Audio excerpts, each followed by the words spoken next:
कभी कभी ना बच्चे ऐसे सवाल पूछ लेते हैं कि बड़े बड़ों की बोलती बंद हो जाती है। सोचिए, एक दिन एक छोटी सी बच्ची अपने पिता के पास आती है और एक बहुत ही मासूम सा सवाल पूछती है, पापा, इंसान के नाखून आखिर क्यों बढ़ते हैं? अब सुनने में तो ये बड़ा ही साधारण बल्कि थोड़ा अजीब सा सवाल लगता है ना, लेकिन आप यकीन नहीं मानेंगे, इस एक छोटे से सवाल ने हिंदी साहित्य के सबसे शानदार निबंधों में से एक को जन्म दे दिया। आज हम ना इसी सवाल की गहराई में गोता लगाने वाले हैं।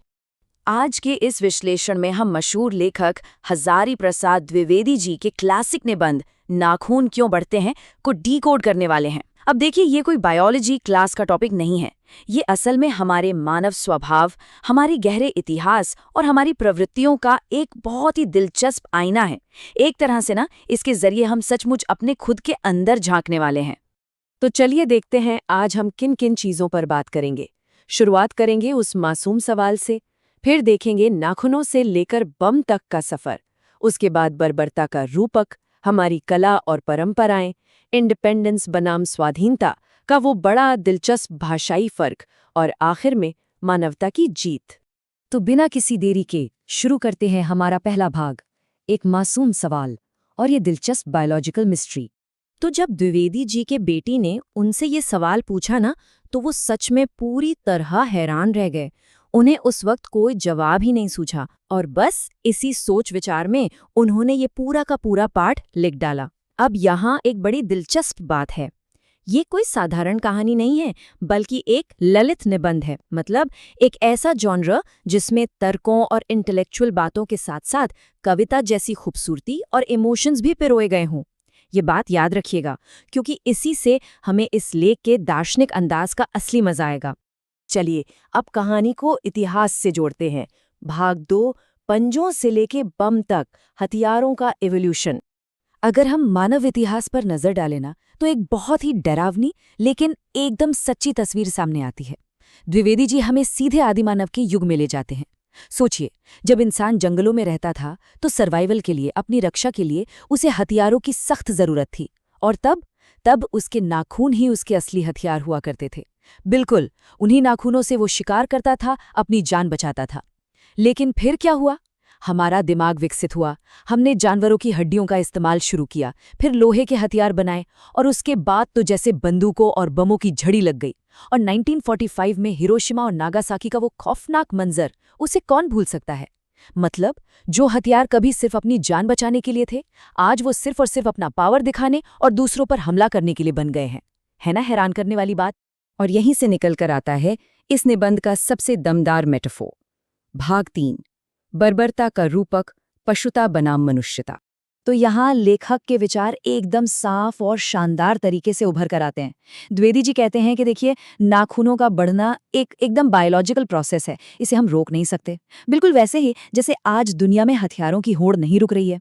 नाखून का बढ़ना ना असल में हमारे अंदर की पशुता यानी जानवरों जैसी बर्बरता का प्रतीक है। लेकिन हम क्या करते हैं? हम उन नाखूनों को काट देते हैं, राइट? उन्हें काटना, उन्हें साफ रखना, यही हमारी मनुष्यता यानी इंसानियत है। ये एक बहुत बड़ा रिमाइंडर है कि भले ही हमारे अंदर बुरी प्रवृत्तियां जन्म लें, लेकिन उन्हें काट फेंकना, उन पर कंट्रोल करना और संयम रखना, यही हमारी असली सभ्यता है।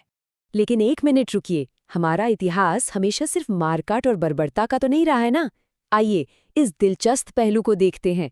भाग 4, कला, सौंदर्य और परंपरा, कामसूत्र का कनेक्शन। क्या आपको लगता है कि ये जो नेल आर्ट है, ये आजकल का नया ट्रेंड है? जी नहीं, बिल्कुल नहीं। हजारों साल पहले लिखे गए संस्कृत ग्रंथ कामसूत्र में नाखूनों को सजाने संवारने का बहुत ही डीप जिक्र मिलता है। सोचिए, उस समय के कला प्रेमी लोग अपने नाखूनों को गोल, अर्धचंद्राकार या दांतों के शेप में काटते थे। उन्हें मोम से एकदम स्मूथ बनाते थे और उन पर लाल रंग का आलता या महावर लगाते थे। और तो और अलग अलग इलाकों की अलग पसंद थी। जैसे गौड़ देश यानी आज के बंगाल के लोग बड़े बड़े नाखून रखना पसंद करते थे, जबकि दक्षिण भारत के लोग छोटे नाखूनों के शौकीन थे। तो ये हमें बताता है कि हमारे पूर्वज सिर्फ जंगली या बर्बर नहीं थे, बल्कि उनके अंदर कला और खूबसूरती के लिए एक बहुत गहरा प्यार था। अब अगर हम कला से हटकर परंपराओं की बात करें, तो लेखक ने एक बहुत ही गहरी बात कही है। उन्होंने लिखा है, मरे बच्चे को गोद में दबाए रहने वाली बंदरिया मनुष्य का आदर्श नहीं बन सकती। अब इसका असल में मतलब क्या है? इसका सीधा सा मतलब ये है कि हमें अपनी पुरानी परंपराओं से सिर्फ इसलिए नहीं चिपके रहना चाहिए क्योंकि वो पुरानी हैं।